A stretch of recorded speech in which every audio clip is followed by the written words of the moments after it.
for calling in. You added Exxon calls and you're buying Transocean calls. Can you tell me about them? Yeah, it's pretty interesting, Scott. I was just trimming yesterday a lot of this different energy exposure that we had just because the move has been so violent to the upside. But I couldn't help myself today as I saw more options coming back in. ExxonMobil was one of those that they were buying this week's 90 calls and this week's 89 calls. They bought 10,000 of the 90s, 4,000 of the 89 calls. So that definitely grabbed my attention. Now, that was before we had this little bit of a pullback that we are seeing now, but we don't know how quickly things can move in the markets that we're in right now. I mean, these velocity moves are just absolutely unbelievable intraday. Transocean was another one. By the way, we have energy hits on the unusual options activity today in the first 90 minutes of trade. Just give you a little perspective of how active.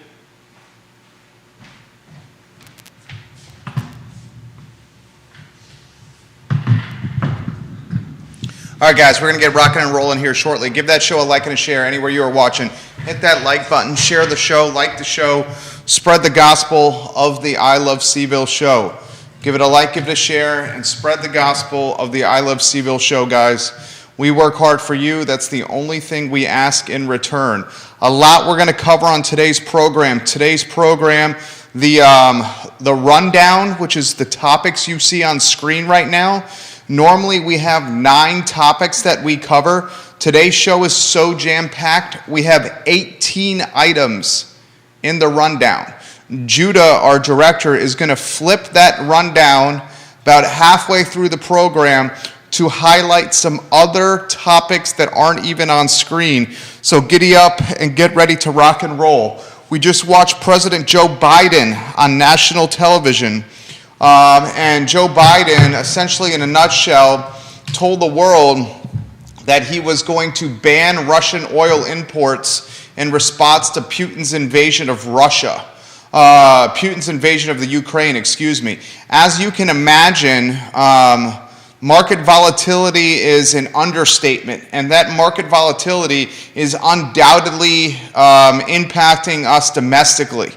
We'll talk about that with Alex Erpy in the back portion of this program, the CEO of Emergent Financial Services. We have so much to cover today, including Jim Ryan getting a 3-year contract extension, the impact and influence of President Jim Ryan, Blue Ridge Country Store for sale, Wilson Ritchie purchasing Dooner's Restaurant, the Tom Tom Festival creating the beer garden concept that I've been highlighting and pumping and championing for so long on the downtown mall.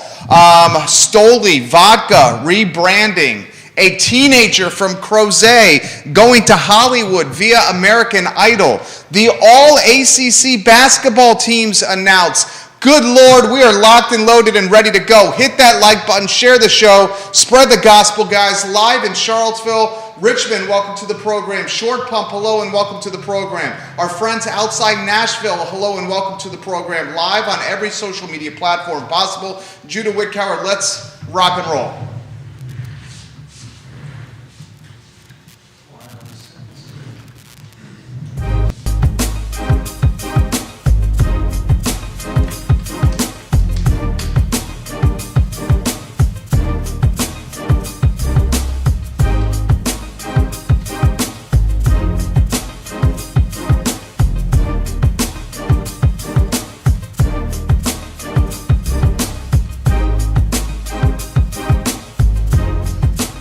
Good Tuesday afternoon, guys. My name is Jerry Miller, and welcome to the I Love Seville show. Thank you kindly for joining us. This show is absolutely red hot today. Spread the gospel and tell your friends and family about the I Love Seville show Monday through Friday, 12:30 to about 2 o'clock right here on the I Love Seville network. So much we're going to cover on the Tuesday edition of the program. This show presented today by Skooma Boutique Dispensary, the best dispensary in Charlottesville, Skooma Boutique Dispensary on the downtown mall next to Rapture Restaurant. Skooma Boutique Dispensary. Folks, so much we're going to cover on the show that's the most followed, listened to, and watched here in Charlottesville and Central Virginia, regardless of platform, legacy, traditional, or digital.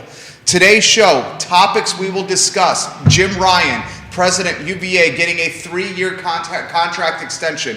I will offer some perspective on what Jim Ryan has done positively for this community from a real estate standpoint, development standpoint, living wage standpoint, enrollment standpoint, and hiring standpoint. I will also ask this question: what's still left? What does Jim Ryan still have left to do? That topic in a matter of minutes right here on the program. Blue Ridge Country Store, you heard it first here on the I Love Seville Network, is for sale. A $195,000 asking price for a venerable country store that's been in existence for a generation, 25 years. What is the best use of Blue Ridge Country Store moving forward, and how do you maximize profitability? Stu Rifkin of Rifkin and Associates has the listing. Wilson Ritchie has purchased Dooner's Restaurant, an institution in Ivy, Virginia. Wilson now owns Cafe Frank, the Whiskey Jar, the Bebedero, Dooner's, Revolutionary Soup, Milkman's Bar, South and Central, and the Wine Guild. 8 brands that are beloved in this community. We will discuss and analyze Wilson Ritchie's impact and influence on the restaurant scene right here on the I Love Seville show. Folks, the Tom Tom Festival, yes, the festival put on by Paul Beyer, is planning a beer garden on the downtown mall, a 2-day affair. We will talk about the beer garden and the Tom Tom Festival concept on this program, a concept that yours truly has been championing for a couple of years on this microphone and on this network. Stoli Vodka is rebranding to distance itself from Russia. So many companies distancing themselves from Russia, including governments. Stoli announcing a rebranding. We will give you a snapshot on that. There is a teenager from Crozet heading to Hollywood on American Idol. That story is just scintillating, engaging, and captivating.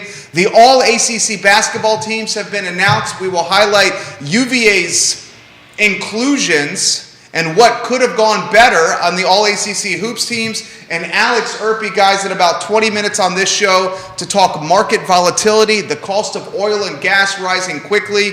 Is this a black swan event? And why would the Fed consider raising rates now when so much volatility and uncertainty around the market globally and domestically? Folks, giddy up and get ready. The I Love Seville show is red hot right now. 2-shot, Judah Wickhauer. Let's go to that 2-shot and let's welcome our fabulous director to the program, a gentleman that is adored, beloved, and revered for so many in this community. He's getting that ready as we speak. Give me the thumbs up when that's ready to go. I think we got to talk Jim Ryan to lead, folks. Jim Ryan, the president of the University of Virginia, just got a 3-year contract extension. Jim Ryan, the University of Virginia Board of Visitors unanimously extended Ryan's contract through 2028. They added 3 years to his contract with UVA. He was selected by the board as UVA's 9th president in August 2018. Ryan has made significant progress on a number of initiatives. We'll go to that too in a matter of moments, Judah. Stay tuned. Ryan, a living wage for folks in this university community that work to UVA, $15 an hour minimum under Jim Ryan's watch. Ryan has recruited executive leaders to UVA, including outgoing Provost Liz McGill, Chief Operating Officer J.J. Davis, and Dr. Craig Kent, the CEO of UVA Health and Executive Vice President of Health Affairs. Ryan has also overseen the hiring of 8 school deans and many other leaders in key positions. Ryan has overseen the launch of a range of programs at UVA, including the founding of the School of Data Science, an expansion of the UVA presence in Northern Virginia through UVA Nova, and the Karsh Institute of Democracy. He is also, with his team, advancing a long-term development plan for redevelopment in the Emmett-Ivy corridor. This corridor will be the home of the School of Data Science and the Karsh Institute of Democracy as well, along with a new hotel and conference center. very soon, as first reported on the I Love Seville network, you will have a sidewalk from the Boar's Head Resort all the way to University of Virginia grounds. Furthermore, as first explained on the I Love Seville network, you can count on Ivy Road being the next academic village for the University of Virginia. It's expanding its footprint into Albemarle County and now into the western portion of the jurisdiction. Jim Ryan's influence and impact is dramatic, it's noticeable, and it's significant through living wage, through hiring key people at the institution, executive leadership positions. Jim Ryan, an impact from a development standpoint. Jim Ryan, an impact from an affordable housing standpoint as UVA tries to navigate this land leasing, essentially land trust format in various locations around Charlottesville and Albemarle County, including north of town, including in the Fry Springs JPA corridor. Jim Ryan's impact has been felt even at the grassroots level as the man routinely runs throughout the community with tens, if not hundreds, of students and community members running alongside him. The roll your sleeves up president with the tie almost at half mast and the button, his top button undone, comes across as approachable, likable, kind, and a president of the people. It's an approach, or it's a brand that is very much different than former President John Castine. His brand, and I'm not knocking it in any way, but his brand was certainly a little stuffier, a little formal, a little more by the book, a little less Main Street, and a little more Wall Street. Ryan, his brand of the people in the community. A 3-year contract extension for the most influential person at the university, and you can make a legitimate, strong argument. I was having this conversation with my wife while walking to the UVA baseball game from Mellow Mushroom. I had some delicious pretzels at Mellow Mushroom on Sunday.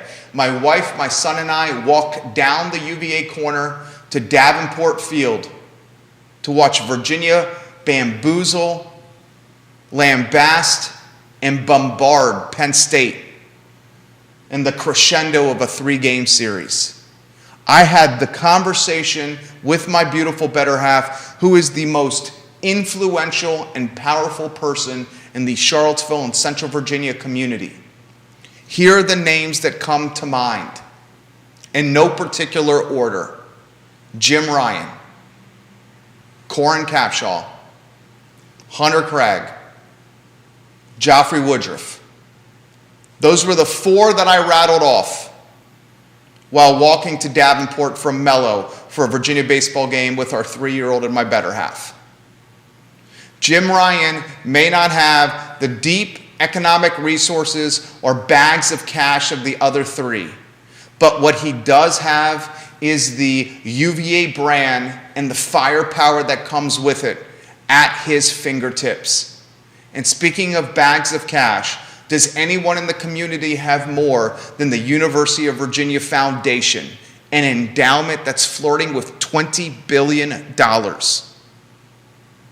President Jim Ryan, a deserved 3-year contract extension at UVA, now under John Hancock through July 31, 2028.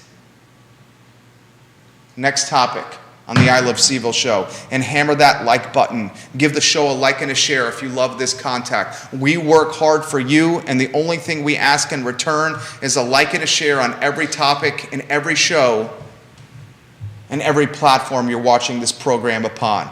The next one is Blue Ridge Country Store. You heard it first on the I Love Seville network. Stu Rifkin of Rifkin & Associates has the listing.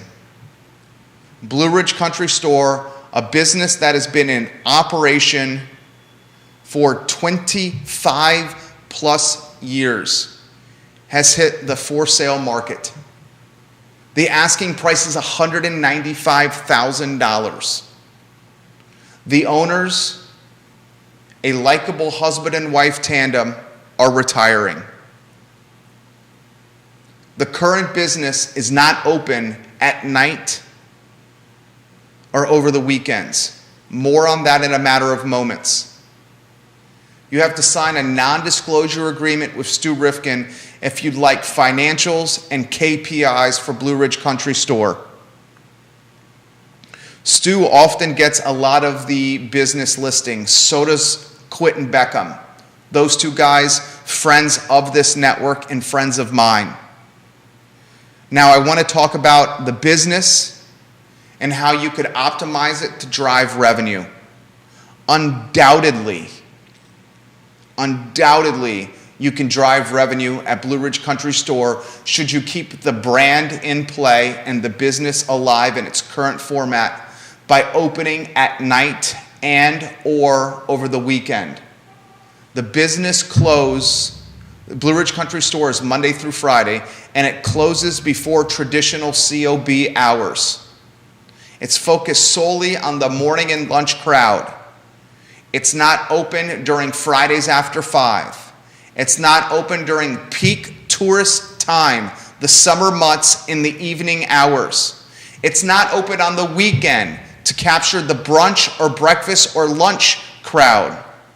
You purchase the business, Blue Ridge Country Store, and if you want to keep it in its current format, you open at night and or the weekend, and you immediately drive incremental revenue.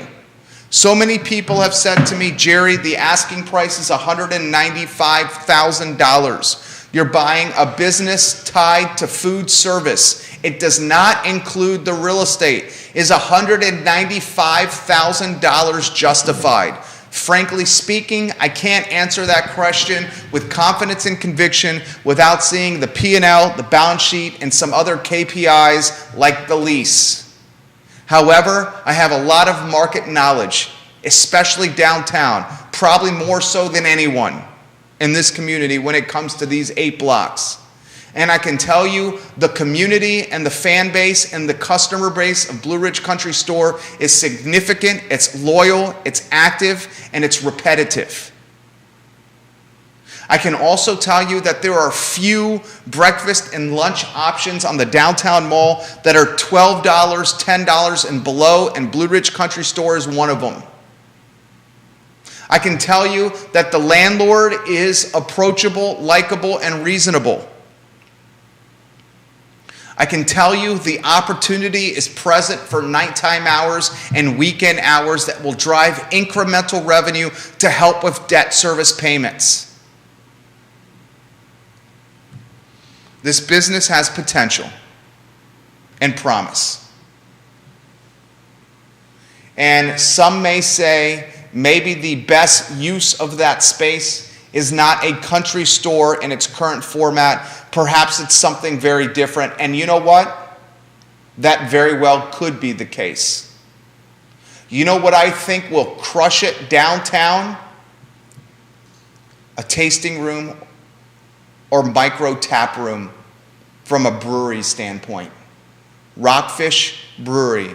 And Peter, the owner of Rockfish, is opening up a tap room in the old downtown grill space, a building purchased by Wilson Ritchie.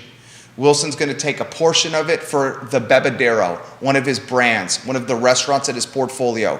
He's going to take the Bebedero from an upstairs situation where it's currently at right now, above the whiskey jar, and he's going to put it storefront level at the old downtown grill location.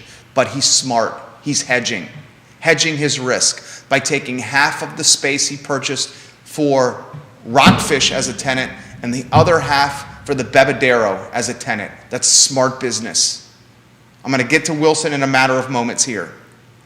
But I'll tell you what, Blue Ridge Country Store, if someone chooses just to buy the business or pay the price or somewhere close thereof for the lease potential, the potential of the lease, because that's in a lot of ways what you're doing here. You're buying the lease, the opportunity to do business with this lease, and if you choose to keep it Blue Ridge Country Store, then you're buying the brand and the equity and the customer base that comes with it.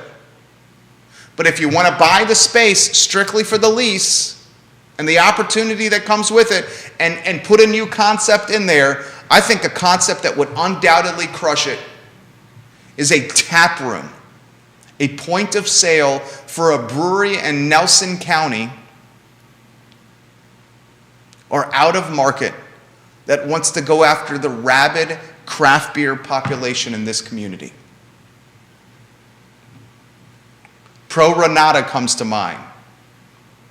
Three Notch, if Allen and Ludwig end up selling X Park, and if Three Notch doesn't have a downtown location anymore because Allen and Ludwig sell X Park and that's 17.5 acres, they could keep a downtown presence from a taproom standpoint as they head to Wild Wolf for its primary headquarters.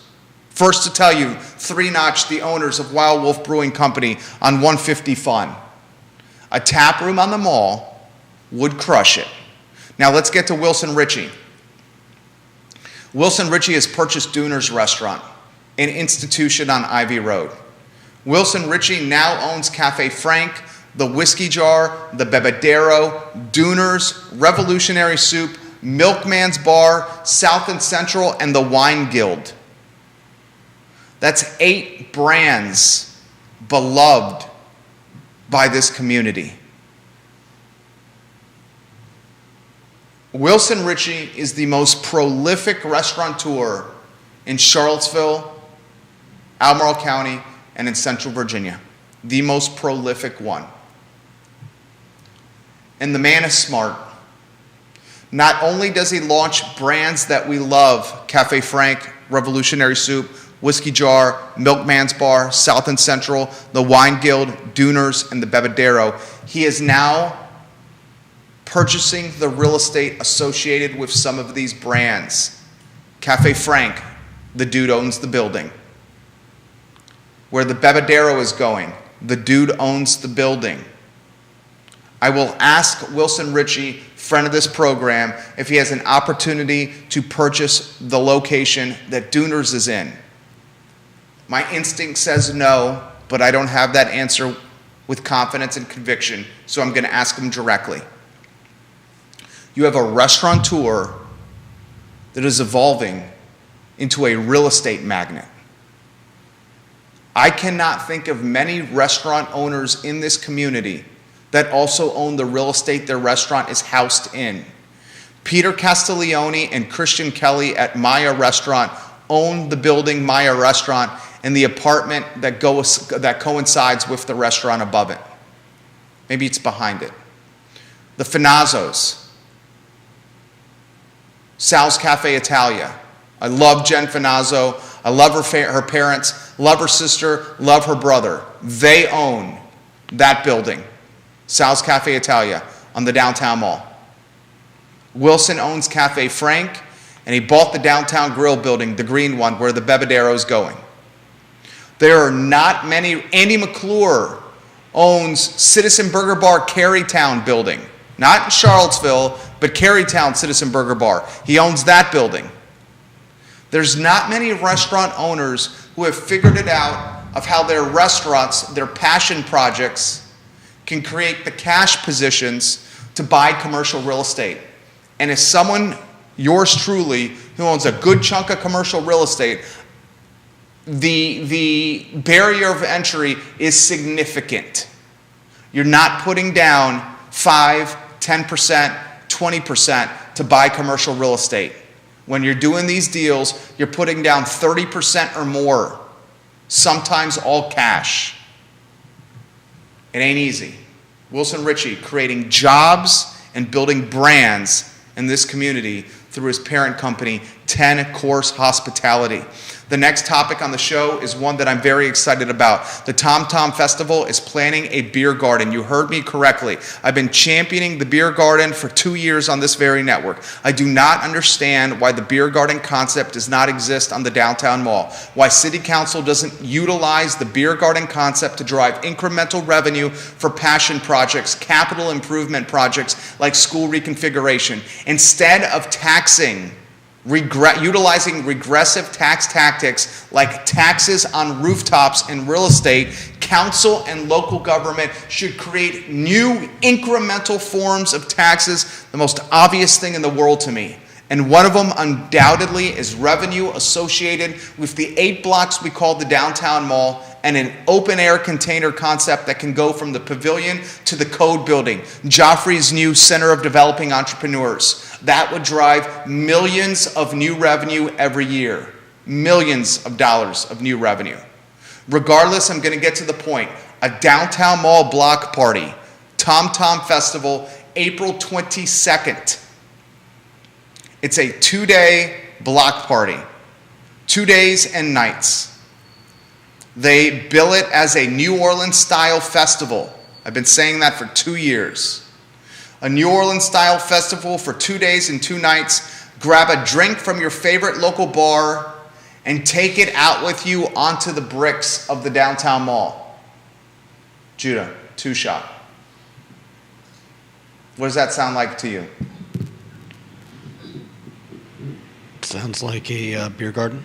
Sounds like a beer garden. The definition of it. City Council, please utilize the April 22nd, April 23rd downtown mall beer garden that Tom Tom Festival is doing as a pop, a proof of performance for a more permanent endeavor to drive incremental tax revenue, alleviate the burdens of citizens in this community, and utilize the revenue to fund educational endeavors like reconfiguration. This is called being smart business people. The next topic is one that I'd like to highlight that I found fascinating. Alex Erpy, about 4 minutes away. Stoli vodka. Did you know Stoli vodka, 2-shot J-Dubs? Did you know Stoli vodka was no longer produced in Russia? Not until today. Stoli vodka is Ukrainian, and it's rebranding itself to distance itself from Russia in a warmongering dictator who does not understand the concept of playing by the rules and staying with his own country jurisdiction. Stoli Vodka announced that it will rebrand itself. It previously was called, can you say the word Stolichnaya? Stolichnaya. Say it again for me. I think it's pronounced Stolichnaya. Now it's just going to go Stoli. They're going to redo the labels. Get the hell away from Russia. That's what they're planning on doing. Smart. Totally smart. We're in the rebranding business ourselves, in the branding business. We do it for a number of companies and clients. Stoli's production facilities have been based in Latvia since 2000. And last week, the company said it was moving to exclusively use Slovakian grains to ensure 100% non-Russian product. Recently, Russian vodka has been pulled off the shelves of American, Canadian, and United Kingdom liquor stores. Stoli was caught up in the mix, with one liquor store in Michigan telling the Associated Press that he yanked Stoli from shelves and destroyed it in the streets to make a statement, not realizing that the booze was not from Russia. Paid for bottles, pulled them from the shelves, destroyed them in the streets to make a statement, and then realized after destruction that the booze bottles he had paid for with his hard-earned cash weren't even Russian after all. Do your homework. Or do your rebranding. But do your homework. 2 other topics. American Idol. Ladies and gentlemen, get ready to fall in love with a 17-year-old from Crozet. And yes, I use those words very carefully because they can get you in trouble falling in love with a 17-year-old. But her name is Kennedy Anderson, and it's Kennedy spelled very uniquely. Kenedi, Anderson, a 17-year-old from Crozet. She is on American Idol, and she won a golden ticket to Hollywood. She played a Lady Gaga cover song called Applause. And she captivated the judges. So much so that, is it Katy Perry? My wife is going to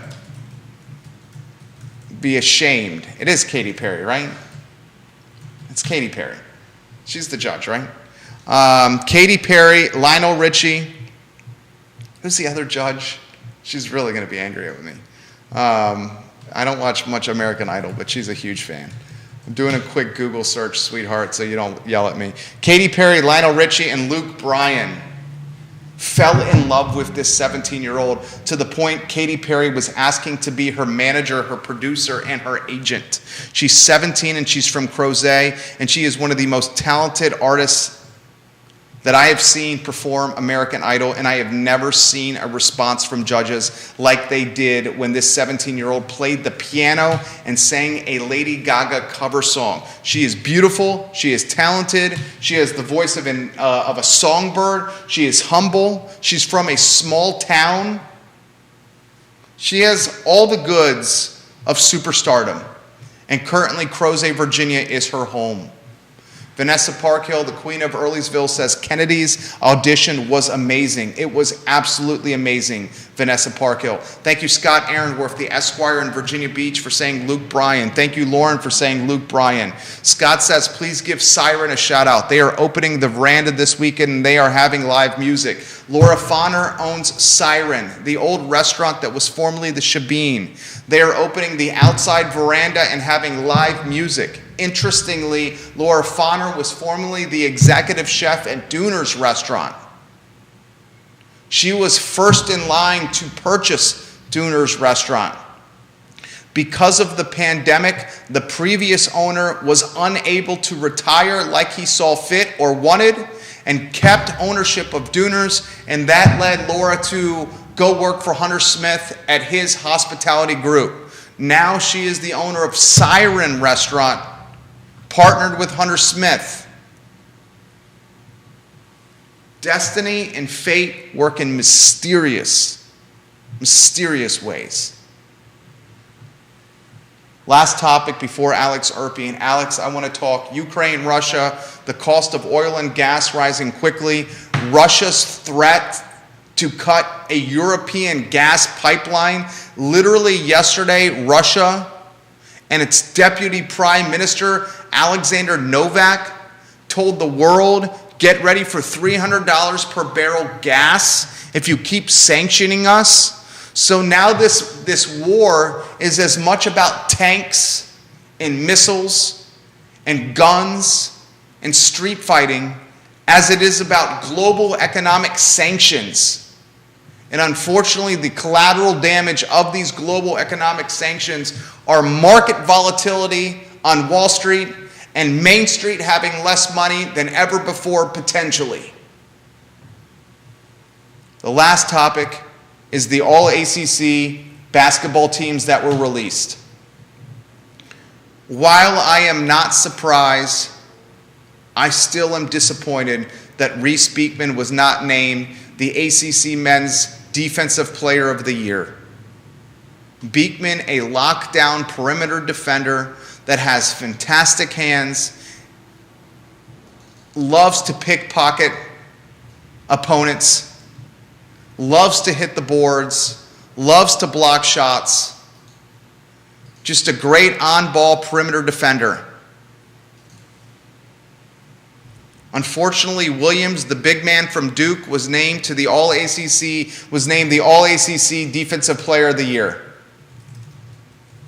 Jaden Gardner, who I thought a very good chance of making second team, unfortunately, Jaden Gardner made third team, shockingly.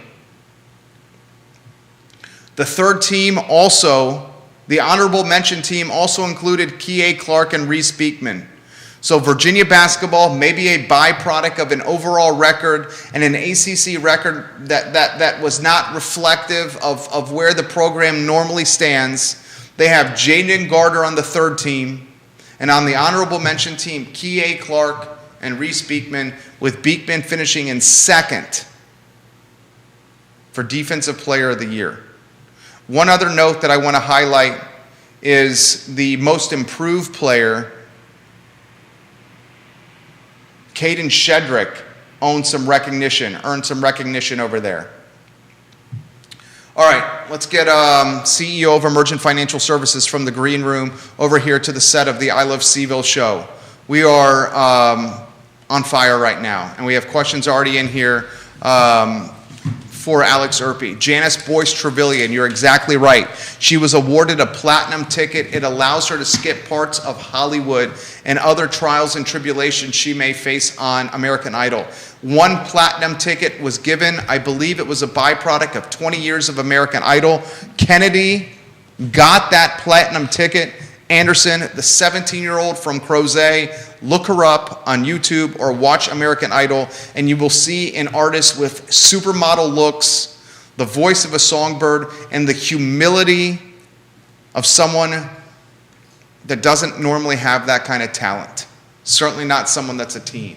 All right, 2-shot and then a 3-shot. Get the 3-shot ready. First, let's start with the 2. Good afternoon, Alex Erpy. You're live on the program. How are you? Joey. I'm doing well. How about yourself? I'm doing well. I have so much I want to cover here. Today, I watched President Joe Biden on national television. And President Joe Biden on national television told the country that we will ban Russian oil imports. Yesterday, I watched Russian Deputy Prime Minister Alexander Novak said, get ready for potentially $300 per barrel oil, and that he is considering cutting off a European gas pipeline. The original Nord Stream. Yeah. So this war is as much about missiles and guns and street fighting as it is about global economic sanctions and threats. Oh, absolutely. I mean, let's face it, we have not, since the end of the Cold War, we really haven't engaged in a war with a nuclear power, right? There has never been, and I think that prohibits a lot of the major Western countries from actually engaging with Russia in a military way. You simply can't, because there's always that issue of nuclear deterrence. So what is left to them to do is to try to hit the Russian economy in different areas. They've obviously already tanked the stock market. They've already tanked the ruble. But let's face it, the number one export that Russia has, which keeps it humming, is oil and gas. That is their number one export, and it's the item that basically, if you were to cut that out, really begins to put pressure. And so we saw the Russians yesterday in response to the UK. Basically yesterday, Europe said we're going to start weaning ourselves off Russian oil. That's an extremely long process. That's not happening anytime soon, because the Europeans did a large chunk of their gas, particularly Germany, from Russia. Then the UK said they're going to stop buying Russian oil. The Russians responded by saying, well, if you're not going to certify Nord Stream 2, which is the newer pipeline that they are constructing, then we'll just cut off supply in Nord Stream 1, which is the currently existing pipeline that pumps Russian oil into Western Europe, which of course would spike gasoline prices to the end. Europe, especially Germany, relies heavily on that. And then today, thing to keep in mind, Russian oil is about 8% of our total, of U.S. total imports. So that's not insignificant. No, that's a lot. That's a lot. Yeah. That's a big number, which means that I think I've already seen $4 gas here, I think, or $3.99. California's sitting at $6 to $7. I think you're probably going to see that continue to go up, which President Joe Biden warned about today. I mean, he basically admitted, be prepared, because this action is going to cause gas prices to go up. Biden is under significant duress. Biden's presidency has been tumultuous. I think that is fair to say. To say the least. Tumultuous. When it comes to leaving U.S. military infrastructure in foreign countries, when it comes to tampering domestic oil production, and now it's a geopolitical, economic sanction war that is literally on the horizon. And it's hard not to see the economic, how do I want to put it? It's hard not to see the economic fragility of the U.S. last year So vulnerable. as contributing in some way to the decision that Russia made to do this now. Okay, follow up on that. Because our options to respond with already high inflation and an already curtailed U.S. domestic oil supply means that from the Russian perspective, there's only so much the U.S. is willing to do, because the U.S. typically does not want, I mean, the last thing you want to do in a period of 7 to 8% inflation is push up oil prices, because again, as we've discussed, gas underlies a lot of other commodities and a lot of other goods, meaning when the price of oil goes up, the price of producing goods goes up, the price of anything, consider the price of anything plastic related goes up, the price of agricultural commodities goes up, the price of transportation goes up. So when you're already sitting at 7 to 8% inflation, Russia's sitting there and saying, can the U.S., how long can the U.S. afford to continue to push oil prices up by doing exactly what we're doing today? And I think what we're going to see now, my suspicion is a little bit of the game of chicken. In other words, who can't take the pain first? Like, who caves first? Does Russia sit there and say our economy is in such shambles that we can no longer pursue this war in Ukraine, which is obviously taking longer than they thought it would? Or does the U.S. get so much pain at the pump that the U.S. bails first and says, we've got to buy Russian oil again? Neil Williamson, president of the Free Enterprise Forum, get the 3-shot ready to go and lock and load with some perspective for us here on the isosceles triangle of content here. Neil Williamson, $4.25 a gallon gas on US 29 North last night, 7-Eleven and Wawa. Wow. $4.25 a gallon gas on US 29 North last night, 7-Eleven and Wawa. Neil Williamson, the king of content, the king of Greene County, the king of Green Hills, and the president of the Free Enterprise Forum. Question for Alex. If in November the price of gas is over $4, will Congress change hands? And he's speaking of midterms. By midterms. I mean, it would be hard to see a scenario in which it doesn't. Because typically, let's face it, Congress typically switches hands. I mean, the last time I can recall that Congress did not switch hands in a midterm election was, I think, 2002. Was the last time, and someone can correct me, I'm sure one of our viewers can correct me if I'm wrong, that Congress did not switch out of the party of the current sitting president to the other party in a midterm following a presidential election. So already you would expect that, just historically. Combine it with inflation and what would be, I mean, if just consider the pain, economically speaking, if gas sits at $4 from now to November. That's, what's that, 9 months. 8-9 months of $4 plus gas. That would be a very significant economic drain. And I would be stunned if any party managed to survive that in a midterm election. People would just not be happy. Gwendolyn Gale Cassidy, watching the program in Holland. She's got a comment we're going to get to in a matter of moments. The Queen of Holland, Gwendolyn Gale Cassidy. This from Kevin Yancey. This is a good one, a question I have. Why are domestic oil producers operating below 100% production right now?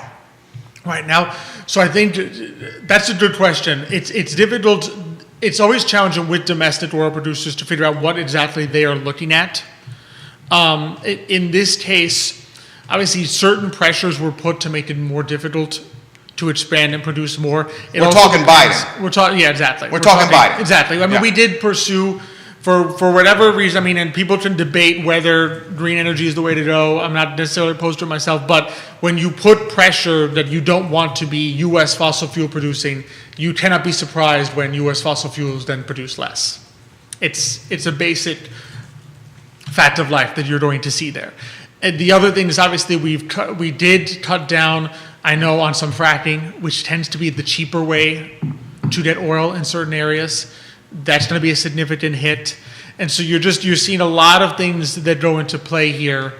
And I'm not sure, and to be fair, I'm not sure U.S. oil ever operates at 100, like you never quite operate at 100%, churning out oil all the time. You don't want to be stuck with oil that you can't store, right? So you have that massive downturn in 2020, oil price drops negative, you try to ramp things back up. Now you're facing a scenario where you have a federal government that says, we really don't want you to be doing this. And then you have all these things that come together and you sit there and say, you're not surprised that you're vulnerable in this particular area. This is from Queen of Holland, Gwendolyn Gale Cassidy, watching literally in Holland. $7.59 a gallon, unleaded plus costing $7.99, and premium unleaded listed at $8.49 a gallon. Gorda is a small community located in Monterey County in the remote area of the Big Sur Coast right off Highway 1. I used to live in Monterey County. Okay, so are you in California now, Gwendolyn? Where are you watching right now? Are you talking about your family and what they're going through? Let us know. I had to spend the night in my car there once after almost running out of gas, as it is the only gas station for dozens and dozens of miles along that stretch of area. So let us know where you're watching there, Gwendolyn, and we'll give you some props. It sounds like if it's Monterey County, Big Sur, that's California. She might be, but that may be family. It may be family. That may be family for her. All right, Judah, let's go three-shot. Three-shot for us here, and let's jump in with some perspective that you have. I got to ask you this, and this is a straightforward question. Mm-hmm. Everyone that watches this program on Tuesday learns from you.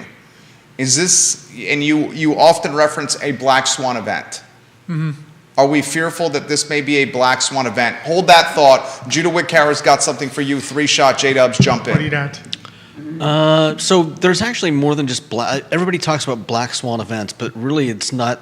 There's more to it than that. There's obviously white swan events, something that you could have totally predicted, and gray swan events, which I think we're seeing a lot more of in all of what's been going on recently, which is, it's the kind of thing where, like a black swan event, you literally could not have predicted it was going to happen. Exactly. So pointing out that everything around you is possibly a black swan event pretty much negates the fact that it would be a black swan event, because you're looking at it and saying, I think this is going to happen. But so if it does happen, you but could have war, predicted it. In fact, you did predict it. The Russia-Ukraine war was unanticipated.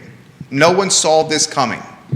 There were signs beforehand. And that's where we get to the gray swan event, which is the type of event where, yes, you didn't see it coming, but looking back, there were clear clues that whatever it was, whatever it is that happened, had some indicators pointing to its, being right around the corner. Okay, you're okay. I respect that statement here. You're arguing semantics, which I appreciate, but that is not topical here. I think the question I'm asking is significant in one way. I would agree with you in this sense. The market had time we saw this in the weeks leading up to this. Didn't quite come out of nowhere. So you began to have market reactions even beforehand. So sometimes when that happens, you don't have the same kind of dislocations and terrible effects as a true black swan. A true black swan can cause major damage because people aren't already beginning to react or prepare for it. This isn't quite that, because there were signs for a month at least prior to the actual invasion that Russia was ramping up on the border of Ukraine. So more to the point here is the Russia-Ukraine collateral damage. I hate to even freaking say this. I wasn't even going to say this. Our word here? Yeah, I wasn't even going to say this because we understand the following. Mm-hmm. And how much people count on all of us here for some perspective. Mm-hmm. But I don't think I'd be being true to myself, so that's why I got to ask it, because it's been on my mind. Mm-hmm. I'm sure I don't know if it's been on your mind. I would think maybe it has been on your mind. Is the collateral damage of Russia, Ukraine, the onset of recession? These things, it's too early to say that now. What concerns me is that... Do you think about this? It is. We do think about this. Because what you fear with recession, right, is fragility followed by catalyst. In other words, you think back to the last one we had in 2008. Fragility, the housing market severely overextended, inventories high, right? Catalyst, housing crash, right? So one thing then causes the trigger. So my concern here would be fragility, high inflation, consumers less in their pockets, low labor force participation. Supply chain issues, catalyst, is this enough to tip it over the edge? It's too early to say right now because there's so many other signs that you would typically look for that are not currently there. We don't have an inverted yield curve. So far this hasn't translated into people really being down in long-term bonds, sitting there saying, typically the inverted yield curve means that short-term interest rates are higher than long-term because there's such a negative outlook long-term that short-term ends up being higher. I'm not sure we're quite seeing that yet. So there's other signs that you would look for, and it's tough to sit here and say, oh, gee, the economy was overheated. It might enter recession. I mean, I don't think anyone would look at 2020, 2021 and see overheated economy. No. The inflation we were seeing was not because there's just so much demand and people feel great. Yeah. Right? So you don't have those labor and typical supply things. chain. It's labor and supply chain. So tough to say right from here, I'm going to be honest. And this is part of the challenge you have with working in economics, working in the markets, right? You cannot easily predict the future. And I'm going to be honest, flat out honest, and say I can't tell at this point that there's going to be recession or not. What's on the brain over there, Judah? I see the wheels turning. I agree. Everything. I think there are so many things that have been pointing to a recession or a pullback. I mean, look at the stock market. Look at the money printer just going nonstop at the Fed. Mm-hmm. I mean, it's like anybody could predict that something was going to happen. It's just a matter of putting dates on a dartboard and hoping that you hit the right date. Let's talk Fed. You know how I feel about Powell. This guy is going to raise rates.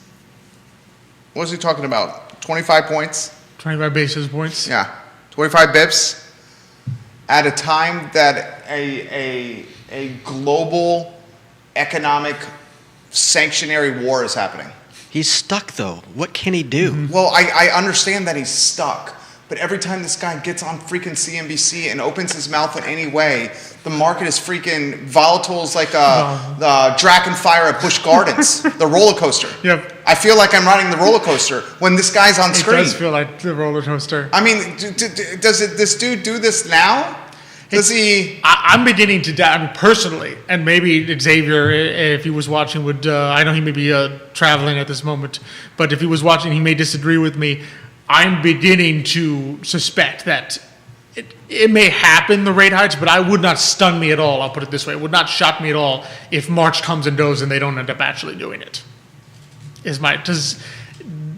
If only for appearance's sake, which I think is unfortunately a lot of what's going on here, because I mean, the three of us at the table, so I don't think any of us seriously believes that 3 or 4 rate hikes in this year corresponding to a 1% increase in interest rates will tamp down 8+% inflation. No way. Particularly if that inflation is now exacerbated by literally not buying 8% of our oil supply and having to get it from elsewhere. Exactly. So you sit there and you're like, it would not stun me because what on earth would this do? Other than potentially put a quiver back in his pocket so that 6 months from now he can drop rates again, theoretically, but I'm not sure what that achieves. But I think the challenge that they're facing, obviously, is they did nothing for so long and they kept the free money spigot going for so long that they are feeling some kind of heat to appear to be doing something. But when they were making Gwendolyn's an economist, and she is in Holland. I'll get to her comment. And Kevin Yancey, this is a response to your comment. So multiple people, viewers and listeners, interacting with each other on different social media platforms while we're doing this program here. Nice. She says American oil drillers are not producing anywhere near what they were a couple of years ago due to the idea of capital discipline. Some of it is definitely due to this emphasis now on paying down debts and return on investment. But also we're seeing a real reluctance among investors to shell out more money for new drilling. Many institutional investors got burned over the last decade when the attitude in energy was all about growth before prices tanked. The industry tends to promise a capital discipline and slowly drift into irrational exuberance. So if the price stays up long enough, you will see the financial taps open. I would expect, you would hope that. Typically, high price is the signal for new people to enter the market. So you would hope that would be the case. And that's our hopeful one. Whether it's enough to make up for the other tailwinds is a different story. Different story. So this is what I want to talk about. I want to get your take. We were talking about this earlier, Judah. I'm talking with my wife today, and I think everyone sees the writing on the wall. $5 a gallon gas is a very real scenario. Maybe even March here in Charlottesville, now Morrow County. $5 plus, right? I think it's a very real scenario at this point. Yeah, Scottsville. We were seeing $4.25 gallon gas yesterday. In like a 2-day period of time, it went up 50 cents around these parts. But if it was $4.25 yesterday and today we will no longer be buying Russian oil, what's it going to be? It's going to be higher. Okay. 'Cause remember, it's not gas prices are going to go up at the pump in expectation, even though the gas already purchased is like the gas you're buying at the pump has already been purchased in the past, right? The expectation of higher prices will push those up. Kevin Yancey makes this point, and I want to talk about this point, on price gouging. And he says, please touch on how these local gas stations can raise the price of gas that's already been delivered. How does the gas in your tanks cost you more? It's borderline price gouging.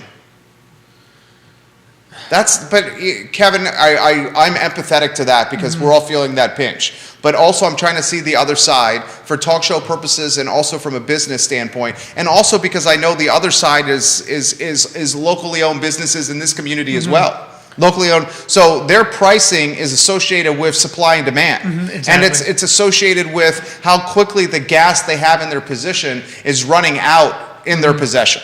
So they're raising the prices to accommodate that demand and also helping them purchase the next batch of gas that is at a higher cost of goods. Am I reading that wrong? No, you're not reading it wrong. You have to remember, so price is determined not by cost, but by supply and demand. How much of the good do you have? How much do people want? Not the cost of what it costs for the business owner. You can think of it in anywhere else, right? If I run a store and I have bread, what determines what I charge for bread is the combination of the quantity of bread that I have and the demand for bread, not the cost that I as the business owner paid for the bread. In other words, the cost will determine my profit, but it will not determine the price at which I sell it, if that makes sense. It makes sense. And he responds literally to what you just said, but they paid much lower prices for what's in the ground right now, Alex. But again, it's not the cost. That what they paid for it is their cost of the gas. What's going to determine their price is current supply and current demand.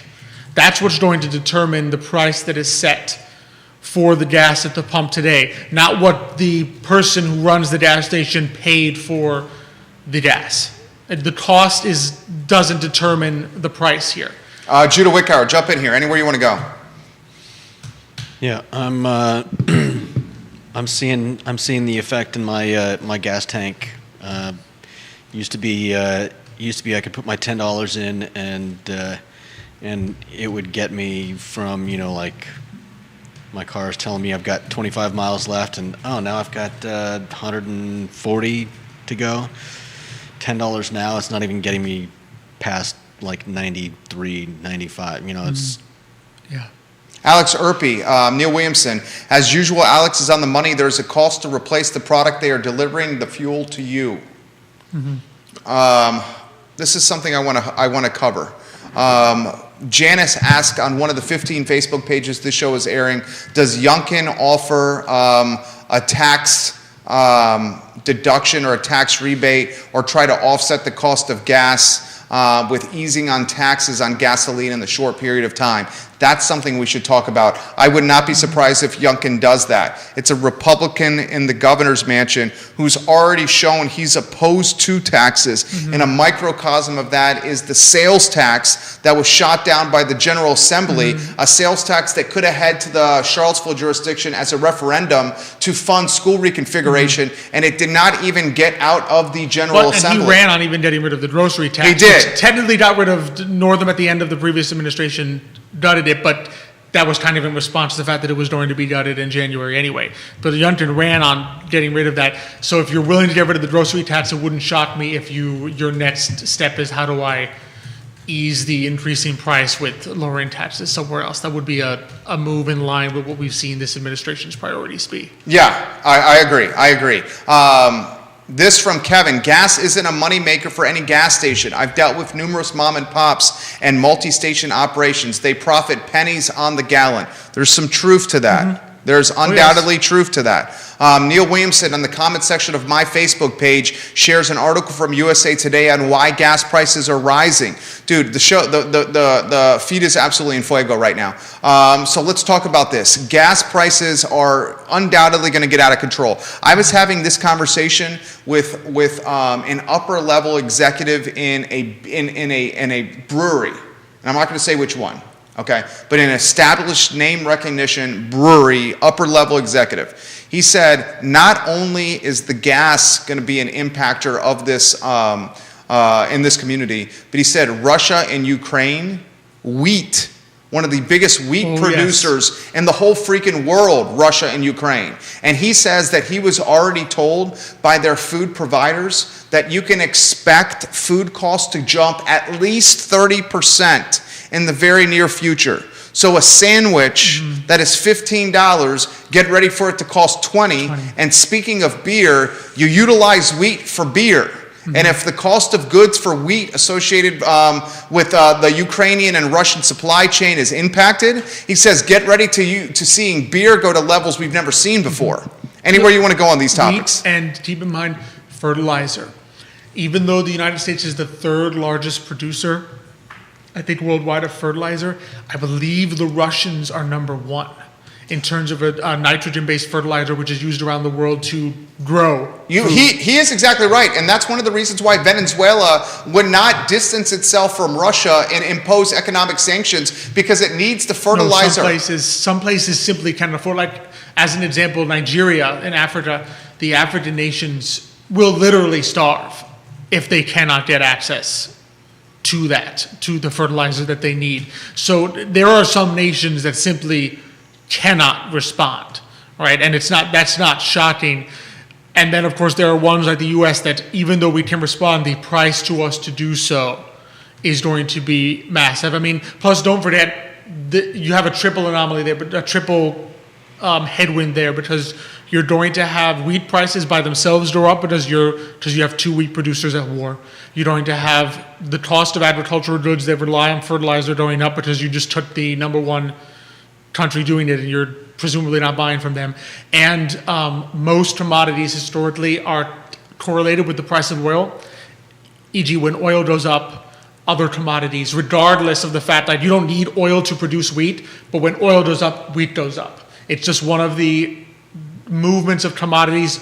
Could be also because they're transported. A lot of commodities have to be transported on ships which run on oil.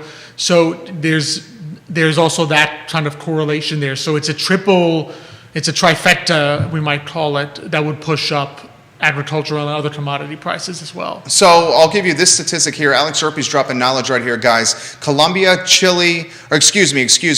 Expressions of solidarity. This from the Wall Street Journal. Expressions of solidarity with Putin from Nicaragua, Cuba, and Venezuela. I mean, that's not shocking. Not shocking. Cuba and Venezuela is not particularly shocking. 69% of Venezuela fertilizer from Russia. 69%. So Venezuela is in OPEC, is in the, not OPEC itself, but in the larger one. I forget what it's called. It's got BRICS or something with Russia as well. So I'll throw this to you here.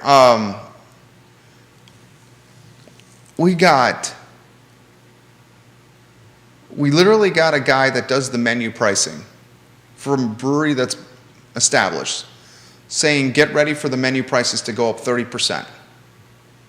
And get ready for the beer prices to go up higher because we need wheat to brew beer. And Ukraine and Russia produce this. Russia and Ukraine supply a quarter of the world's wheat. Okay, say that out loud for everybody. Russia and Ukraine supply a quarter of the world's wheat. 25% of the world's wheat are from Russia and Ukraine. So Main Street, proverbial, not actual Main Street, but local mom and pops are saying, you thought menu prices are already high right now. Just wait. We're going to raise them another 30% because we have to, and it's not because of profit margin, but it's because of necessity. You got inflation over 8%. You got the real estate sector 25 million rooftops nationally under inventory because of government regulation associated with new construction. We learned on this morning's show, the median sales price for a home in America is now eclipsing $400,000. You got a massive collection of millennials entering the market trying to buy houses, and they're not there. You got the Federal Reserve considering a couple of rate hikes. You got indices that are in correction territory. All of them. All of them. I mean, they're up today, but year For the year. Year to date, they're down. Year to date, correction territory. I mean, dude, I'm so trying not to do doom and gloom here. I'm the optimist, good God. We need the economy to recover, and it hasn't recovered post-pandemic. We need Main Street to be well. We need the whole businesses we're running here are tied to Main Street doing well and having disposable income. I'm not trying to do doom and gloom here, but dude, I just outlined a number of scenarios here that are all colliding at the exact same time. Yeah, they know they are. I mean, there is no way to sugarcoat what we're seeing. I mean, it's not shocking. I mean, you have a full-on war in Eastern Europe involving one of the major powers of the world, which sits on the United Nations Security Council and has nuclear weapons. I mean, there's no way to sugarcoat that and say, well, that won't have any effect on our economy. There is no way that was going to happen. And you combine it with the fragility that we already had in the economy, which I think is a factor of why this war is even happening now. These aren't shocking things. So I don't think it's necessary to sugarcoat it, because people need to know, and our audience is savvy. They're going to see this at the pump. They're going to see this in the grocery stores. They're going to see this when they go out to eat. So people just need to be aware and say, yes, this is happening. You're going to see it. You're probably already seeing it. They're probably, hey, Neil Williamson's telling us the 425. I didn't even see 425. I saw 399 last I saw. So they're already seeing it, and it's not stunning that it's going to happen, and it's going to have an effect both on the market in Wall Street and on the marketplace on Main Street level. And these kind of conflagrations have major effects. Kevin Higgins, the king of Greenwood. The cost of wheat is the highest it's been since 2008. I will mention this live on air, period, enter. He's right. Oil as well, I believe. Kevin Yancey, not to mention sunflower oil and seeds. Ukraine produces 80 to 90% of the world's production, sunflower oil and seeds. 80 to 90%. So you see why Ukraine is so critical to global production and control. Oh, absolutely.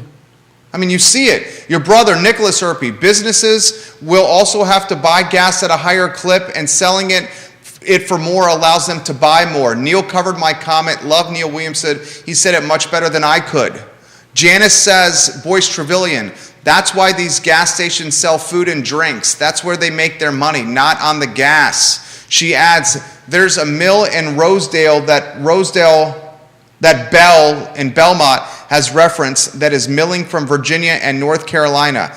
Deep Roots Milling. That's where I'm going to buy from. She's saying buy domestic. Dude, why? Gwendolyn, the economist. Let's get to her comments. Is it a Harvard economics degree, Gwendolyn?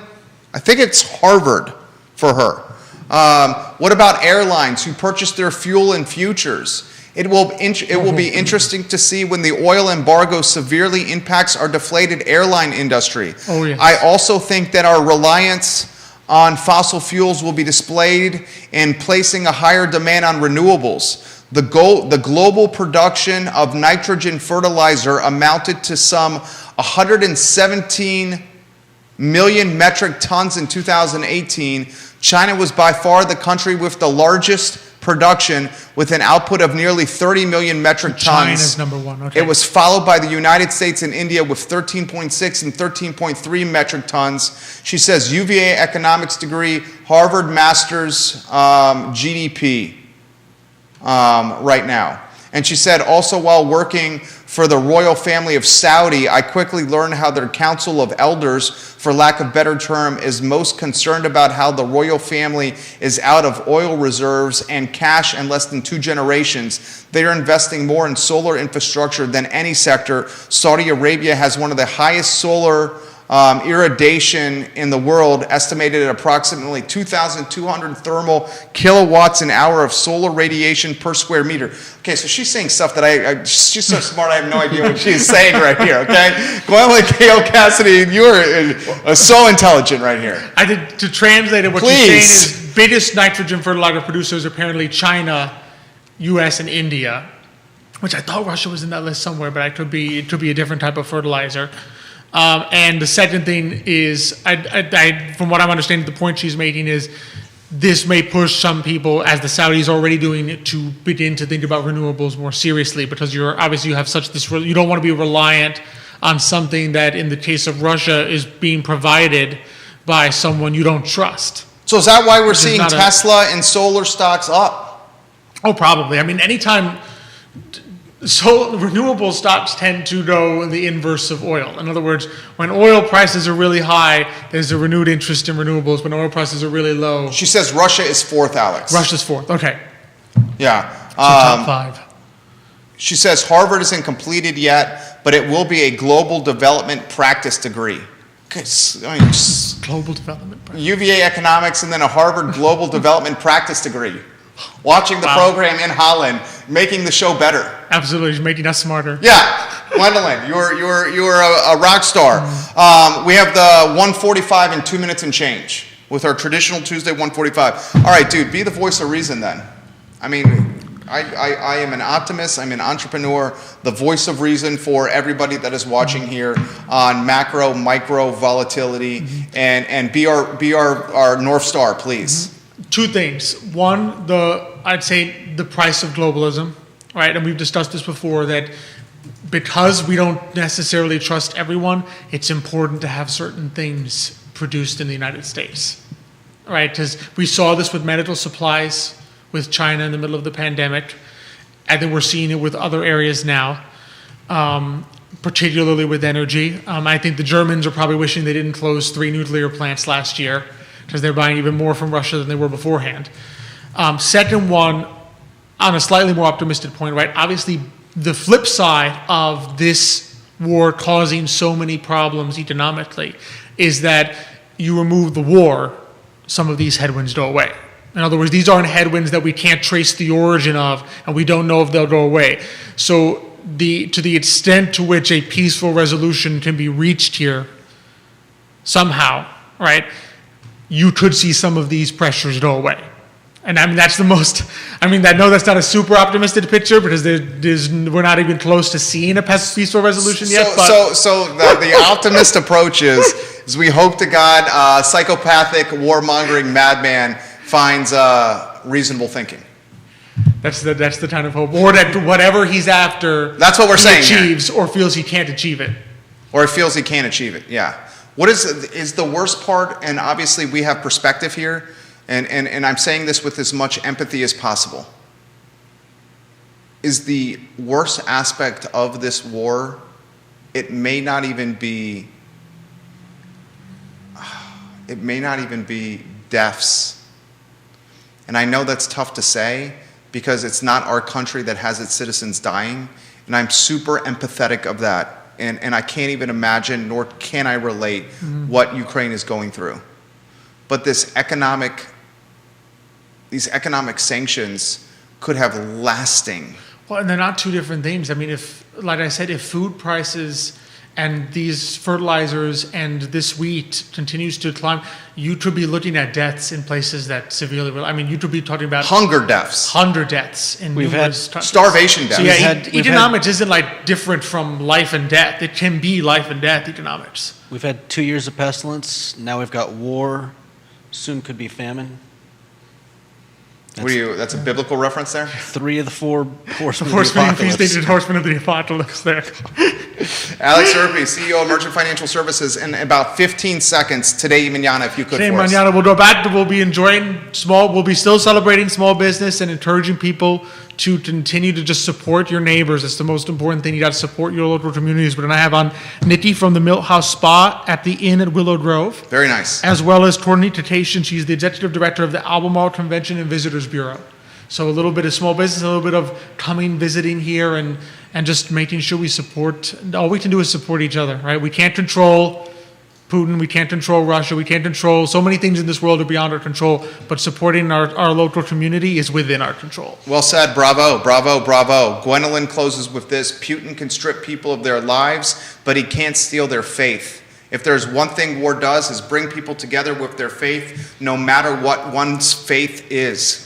Amen. Amen to that. Amen. And Yancey says, I seriously think the oligarchy of Russian is going to kill Putin. Ukraine just had a child die of dehydration. First since the end of World War II. Terrible. Alex, Judah, Jerry, the I Love Seville show. Judah, you hit turn off those mics, and I'm calling our client literally right now. Thank you guys for joining us. Thank Take you. care. Good job. Thanks, Jerry.